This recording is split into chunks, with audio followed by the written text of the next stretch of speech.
Hello बच्चों, कैसे हैं आप लोग? ठीक है, मजे में।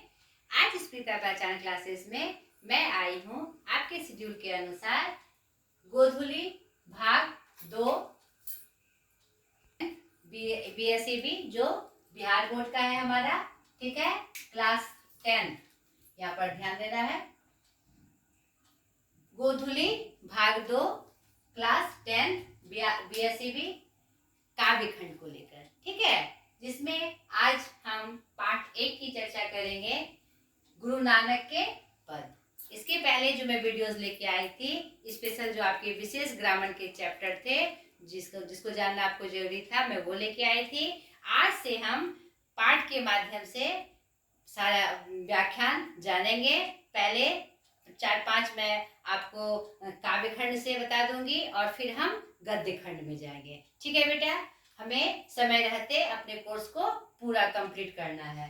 तो आज हम जानेंगे इसमें गुरु नानक के पद के बारे में, जो हमारे काव्य खंड का पहला पाठ है। उसमें हम जानेंगे पहले कवि परिचय, उसके बाद पाठ परिचय यानी काव्य परिचय, जो उनका पद के रूप में संकलित है। ठीक है, तो मैं स्टार्ट करती हूँ। कवि परिचय के रूप में सबसे प्रथम कवि परिचय। इनके कवि कौन है? गुरु नानक जी। आप जानते हैं सिख धर्म के प्रवर्तक हैं वो। और ये किस धारा के कवि थे? भक्ति काल के। ये भक्ति काल के, हमारा हिंदी साहित्य जो प्रमुख काल था भक्ति काल, वो भक्ति काल के निर्गुण धारा के ज्ञानाश्रयी शाखा के कवि थे। भक्ति काल में भी हमारी 2 धाराएं थी, एक सगुण एक निर्गुण, और दोनों में फिर 2-2 धाराएं बही थी। तो निर्गुण में 2 धाराएं थी, प्रेमाश्रयी और ज्ञानाश्रयी। तो ये ज्ञानाश्रयी शाखा के प्रमुख कवि थे। ठीक है, और पहले इनका साधारण जीवन परिचय जान लें हम, तो इनके बारे में फिर विशेष कुछ बातें भी मैं आपको बताऊंगी। इनका जन्म सन 1469 ईस्वी में, गांव का नाम तलवंडी, जिला लाहौर, जो कि अब कहाँ है? पाकिस्तान में है। ठीक है, और एक महत्वपूर्ण तथ्य इनके बारे में, इनका जन्म स्थान नानकाना साहब कहलाता है, जो हर यूपीएससी बीपीएससी के एग्जाम में यह निश्चित रूप से घूमता है, किसी न किसी सत्र में। ठीक है, निश्चित रूप से घूमता है। इनके पिता का नाम कालूचंद खत्री था, माता तृप्ता और पत्नी का नाम सुलक्षणी था। और सबसे बड़ी बात, इन्होंने हिंदू मुस्लिम दोनों की समान धार्मिक उपासना पर बल दिया। इन्होंने बहुत सारे तीर्थाटन किए, मक्का मदीना तक की इन्होंने यात्रा की। क्यों? क्योंकि धर्म का जो स्वरूप था उनको समझने के लिए, और सर्वधर्म समान के रूप को, स्वरूप को बल देते हुए उन्होंने हर प्रकार के धर्म का समर्थन किया। ठीक है, और इन्होंने कर्मकांड का पूरी तरह से विरोध किया। ये निर्गुण उपासक थे, ये नाम संकीर्तन पे ज्यादा बल देते थे, जो इनके पद में भी हमें दिखाई पड़ेंगे, आप देखिएगा। और इनका जो, ये भी हमारे कवि भी ज्ञानाश्रयी शाखा के कवि थे, और हमारे गुरु नानक भी भक्ति काल के ज्ञानाश्रयी शाखा के कवि थे। तो बहुत बार इनकी तुलना की जाती है। तो हाँ, इन्होंने कर्मकांड का विरोध किया, निर्गुण धारा में नाम संकीर्तन का समर्थन किया, लेकिन जो कबीर जी उलटवासी का प्रयोग कर कर डायरेक्ट कटाक्ष करते थे, हमारे गुरु नानक जी ने ऐसा नहीं किया। उन्होंने सात्विक ढंग से इसका विवरण किया है। ठीक है, बड़े ही अच्छे उदाहरण के साथ, एकदम सात्विक ढंग से, जैसे एक साधु का रूप होता है, तो उन्होंने ऐसा उसका वर्णन किया है। और जान ले, सिख धर्म का प्रवर्तन किया, मैंने पहले ही आपको बताया।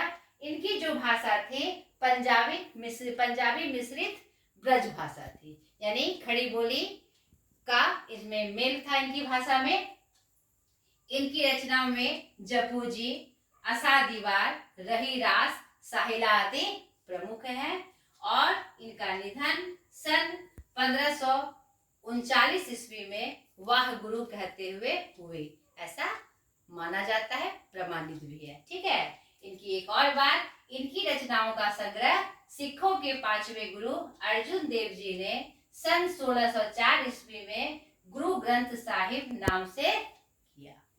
ठीक है, तो ये भक्ति काल के एक प्रमुख कवि और रचनाकारों में गिने जाते हैं।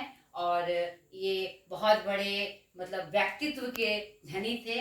इन्होंने सिख धर्म का, जो पंजाबियों का धर्म होता है, उनका उन्होंने प्रवर्तन भी किया और अपने उपदेश के माध्यम से इन्होंने पूरी दुनिया को एक ऐसा सुंदर पाठ पढ़ाया कि जो कि आज भी हम उसका मतलब आज भी वह प्रासंगिक है। हमारे गुरु नानक जी के अनुयायियों की कमी मतलब देश में ही नहीं विदेशों में भी है। ठीक है, तो अब हम जान लें पाठ परिचय के रूप में कि इन्होंने क्या कहा है। इनके 2 पद हमारे पाठ्य पुस्तक में संकलित है। एक, राम नाम बिनु बिरथे जगी जन्मा। राम नाम के भक्ति के बिना हमारा जीवन क्या है, व्यर्थ है।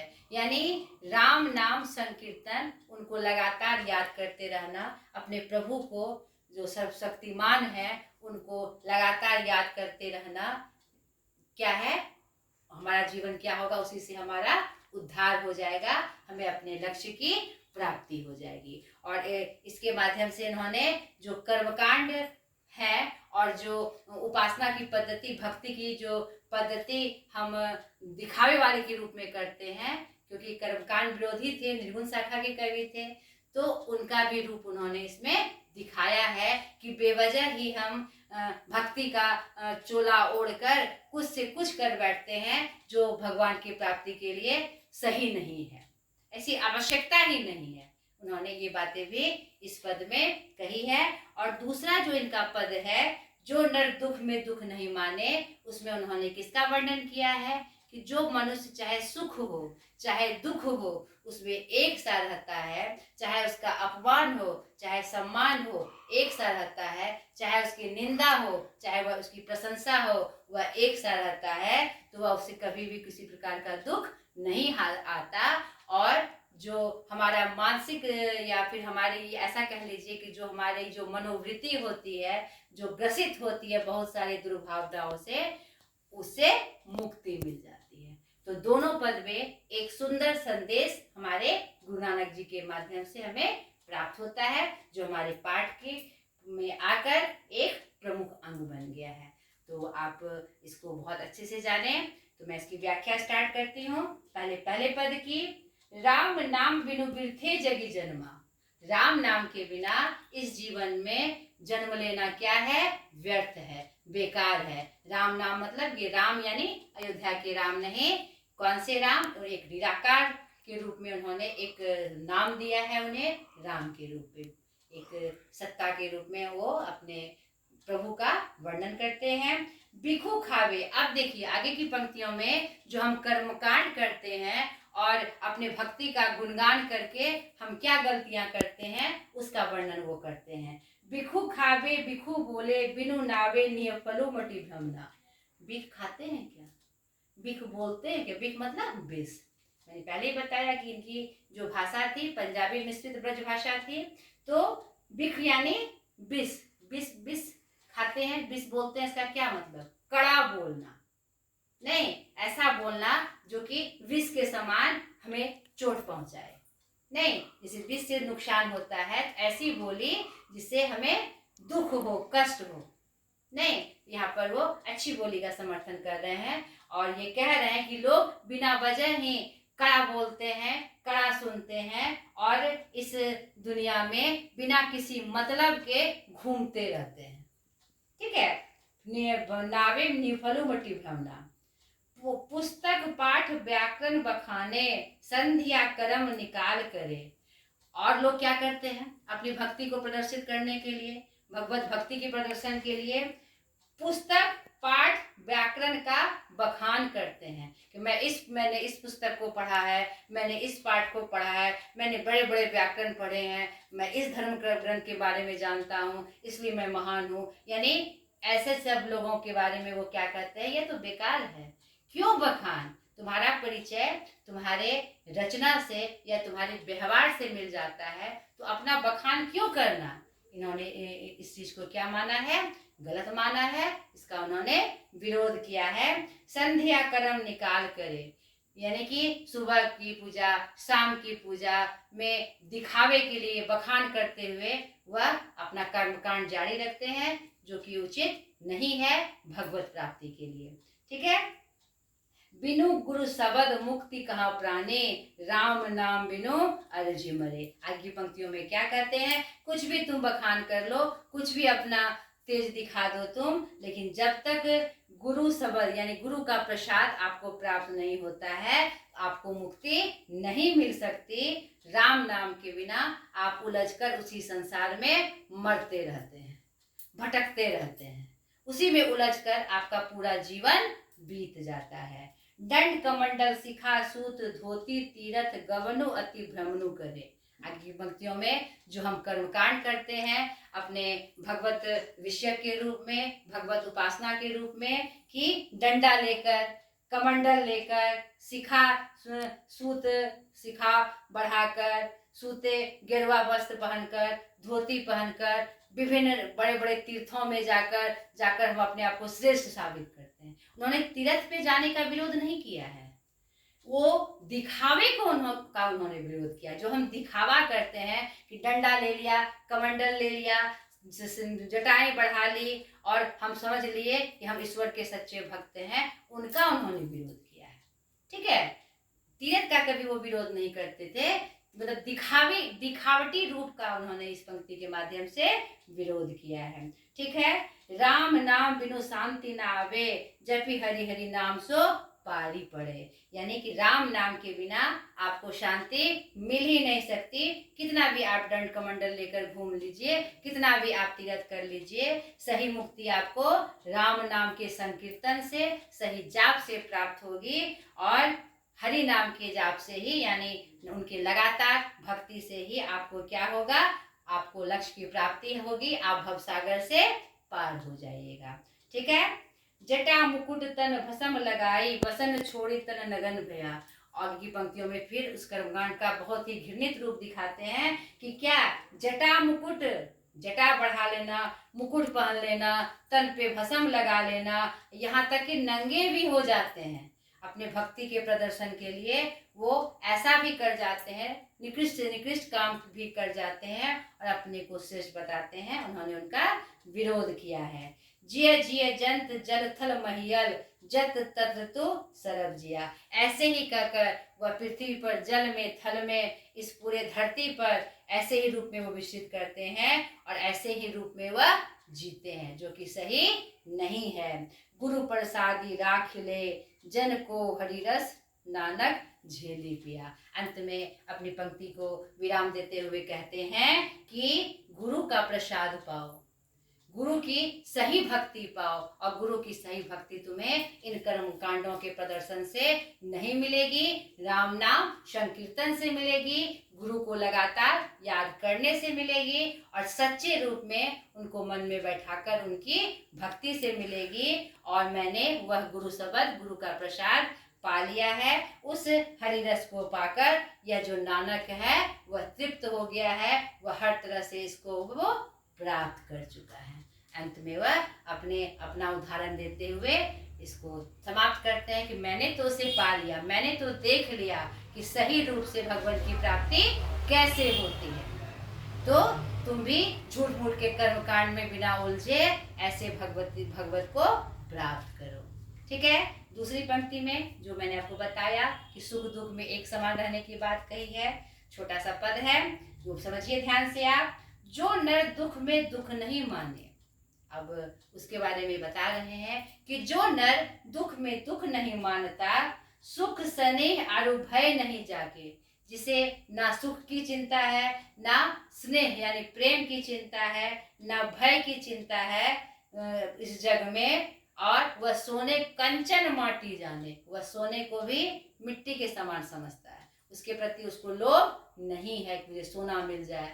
वह हर परिस्थिति में अपने को एक सा रखता है, दुख में भी एक सा, सुख में, दुख में वह घबराता नहीं, सुख में वह इतराता नहीं, प्रशंसा करने पर वह बहुत खुश नहीं होता और निंदा करने पर वह बहुत दुखी नहीं होता। नहीं निंदा नहीं स्तुति जाके लोभ मोह अभिमाना, ना ही उसे निंदा की चिंता है, ना ही स्तुति करने पर वह प्रसन्न होते हैं, और लोभ, ना ही उसके अंदर लोभ है, ना मोह है, ना बिना वजह का अभिमान है। मतलब ये बता रहे हैं कि जिसमें ये सब गुण होते हैं तो क्या होता है आगे पंक्तियों में वो बताएंगे। हर्ष शोक ते रहे न्यारे, चाहे हर्ष का समय हो यानी खुशहाली का समय हो, चाहे दुख का समय हो, दोनों में वह एक समान रहते हैं, एक समान न्यारे न्यारे रहते हैं, खुश ही रहते हैं। ना ही मान अपमाना, ना ही मान की चिंता है, ना ही उन्हें अपमान की चिंता है। आशा मनसा सकल त्यागी के, उनके मन में किसी भी चीज को पाने की मतलब कि सकल इच्छा नहीं है, कोई आशा नहीं है, और ना ही वह किसी चीज को ना पाने से निराश होते हैं। सब चीज को उन्होंने त्याग दिया है। जगते रहे निराशा, मतलब निराशा का स्थान उनके जीवन में है ही नहीं। काम क्रोध जेहि पर से नाहिन, तेहि घट ब्रह्म निवासा। और काम क्रोध लोभ मोह मत्सर आदि आदि जो अवगुण है उनके अंदर कोई असर नहीं कर सकते। वह प्राणी यानी इतने जो गुण बताए गए उस प्राणी में ही सही रूप से ब्रह्म का निवास होता है। यानी इस टाइप के इंसान में जो मैंने ऊपर वर्णित किया कि जिसमें ये सारे गुण हैं, उसी के शरीर में सही रूप से उनके अंदर सही रूप से ब्रह्म यानी भगवान का निवास होता है। गुरु कृपा जेहि नर पे किन्हे, तिन यह जुगति पहचानी। और एक बात ये कहते हैं कि जिसमें यह सब गुण आया उसी में ब्रह्म का निवास होगा। और एक और बात है कि यह भाग्य किसको मिलेगा, जिसपे गुरु की कृपा होगी। यह सब गुण आखिर किस में आ सकता है, उसी में आ सकता है जिसपे गुरु की कृपा होगी, तभी ये सब गुण उसमें समाहित हो सकते हैं। कितनी बड़ी बात कह दी। इसीलिए हमें हमेशा से बेटा अच्छा कर्म करना चाहिए, और जो ये संदेश दे रहे हैं इस पद के माध्यम के, हर परिस्थिति में एक समान रहने की कोशिश करनी चाहिए। हमें अपना संयम नहीं खोना चाहिए। कोशिश करने से हम किसी भी चीज को पार कर सकते हैं। कठिन है लेकिन हम ये कोशिश कर सकते हैं। ठीक है। गुरु कृपा जेहि पर किन्ही, तिन्हि जुगति पहचानी। जिस पे गुरु की कृपा होगी वही वह युक्ति को जान सकता है कि दुख में दुख नहीं मानना है, सुख में सुख नहीं मानना, यानी आदि जितना ऊपर वर्णित मैंने आपको उदाहरण बताए वही उस युक्ति को पहचान सकता है जिसपे गुरु की कृपा होगी। नानक लीन भयो गोविंद सो, जो पानी सम पानी। अंत में अपने पद को समाप्त करते हुए कहते हैं कि नानक कवि तो लीन हो गए हैं अपने भगवान के प्रति, एकदम भगवान में ऐसे ही लीन हो गए हैं। वह भी इस चीज से क्या हो गए हैं, उबर चुके हैं। उन्हें यह युक्ति प्राप्त हो गई है कि कैसे भगवत कृपा हो सकती है और कैसे हमारे अंदर भगवान का निवास हो सकता है, और उनका रूप कैसे मिल गया है भगवान और गुरु नानक जी का। जैसे पानी में पानी मिलके एक सा हो जाता है, वैसे ही गुरु नानक जी और उनके जो क्या कहते हैं जो देवता हैं, जो जिस देव को वो मानते हैं, एक से हो गए। कितनी अच्छी बात, कितना अच्छा संदेश दोनों के पद के माध्यम से हमने जाना। और ये गुरु नानक तो अपने आप में एक बहुत ही बड़े व्यक्तित्व के मालिक थे। तो आज हमने उनके पद को एकदम विस्तार से जाना और जो संदेश था उसे भी हमने जाना। ठीक है। आशा करती हूँ आपको दोनों पद बहुत अच्छे से समझ में आए होंगे, और इनका जीवन परिचय कभी आपके लिए एक बहुत मतलब कि बड़ा ये पाठ आपको आज मैंने पढ़ाया। तो आज तक के लिए इतना ही। खुश रहिए, मस्त रहिए, खूब तरक्की करिए, खूब आगे बढ़िए। बाय।